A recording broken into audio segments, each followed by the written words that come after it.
Now, when we look at the teachings of Jesus himself, not at his life, death, and resurrection, which were pretty apocalyptic. Now, if we look at the teachings of Jesus that are recorded in the Gospels, we can also see some of the apocalyptic instances, references, passages. Let me start with the most common reference to the kingdom of God. Jesus taught about universal love. Jesus taught his followers to love their enemies. Jesus taught about the coming of the kingdom of God, the kingdom of love. And he taught about this kingdom in many different ways. Sometimes he would say that the kingdom is already at hand. Sometimes he would say that the kingdom is invisible but grows slowly. Sometimes he would say that this kingdom is already present at our hearts, in our hearts. But this teaching about the kingdom was one of the main themes that run throughout Jesus' sermons.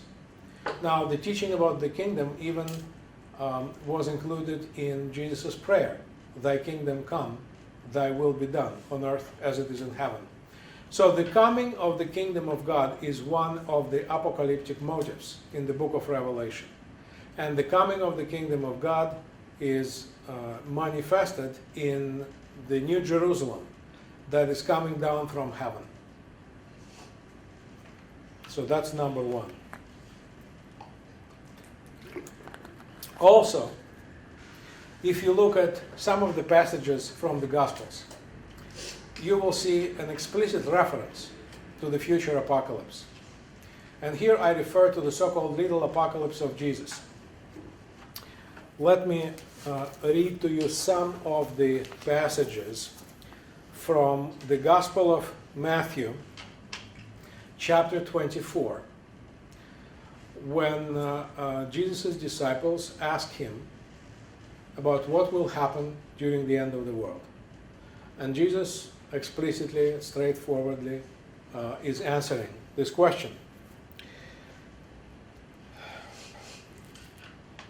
So this is chapter 24, verse 3, signs of the end of the age. When he was sitting on the Mount of Olives, the disciples came to him privately, saying, "Tell us, when will this be? And what will be the sign of your coming and of the end of the age?" Jesus answered them, "Beware that no one leads you astray. For many will come in my name, saying, I am the Messiah, and they will lead many astray." So the first sign of the apocalypse, according to Jesus, is the appearance of the so-called false prophets. And you will hear of wars and rumors of wars. See that you are not alarmed, for this must take place, but the end is not yet. So the second sign, wars and rumors of wars. Well, you cannot be wrong here, because humanity, in all recorded history, is always at war with itself. But Jesus is talking not about local wars, but it seems that he is talking about global wars. For nation will rise against nation and kingdom against kingdom. And there will be famines and earthquakes in various places. All this is but the beginning of the birth pangs. So we have, it seems, world wars, 20th century wars, let's say, and another sign of the apocalypse, famines and earthquakes. By the way, you may not know that, but the rate of the earthquakes is accelerating, has been accelerating since the 1980s. We have many earthquakes each year. Well, famines, of course. So then, verse 29, Jesus is talking about the coming of the Son of Man, or what in Christianity is known as the second coming. Immediately after the suffering of those days, the sun will be darkened, and the moon will not give its light, the stars will fall from heaven, and the powers of heaven will be shaken.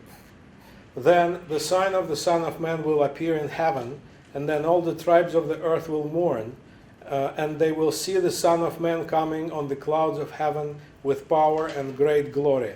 And he will send out his angels with a loud trumpet call, and they will gather his elect from the four winds, from one end of heaven to the other.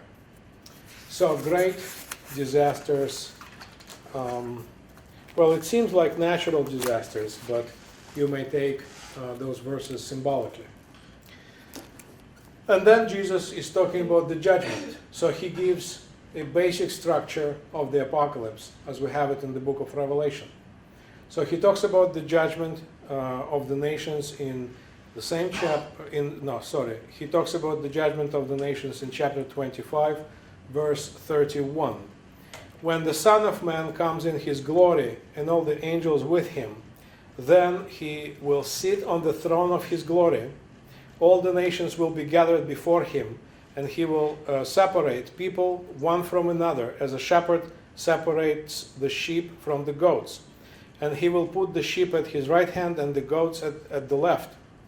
Then the king will say to those at his right hand, "Come, you that are blessed by my Father, inherit the kingdom prepared for you from the foundation of the world. For I was hungry, and you gave me food. I was thirsty, and you gave me something to drink. I was a stranger, and you welcomed me. I was naked, and you gave me clothing. I was sick, and you took care of me. I was in prison, and you visited me." So here Jesus basically formulates the standards of judgment. How should we live our lives in order to do well during the judgment?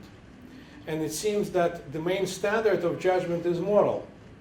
If you are a good moral person, if you help people in need, you give food to the hungry, you give water to the thirsty, you give medicine to the sick, etc., then you will be at the right hand of the judge.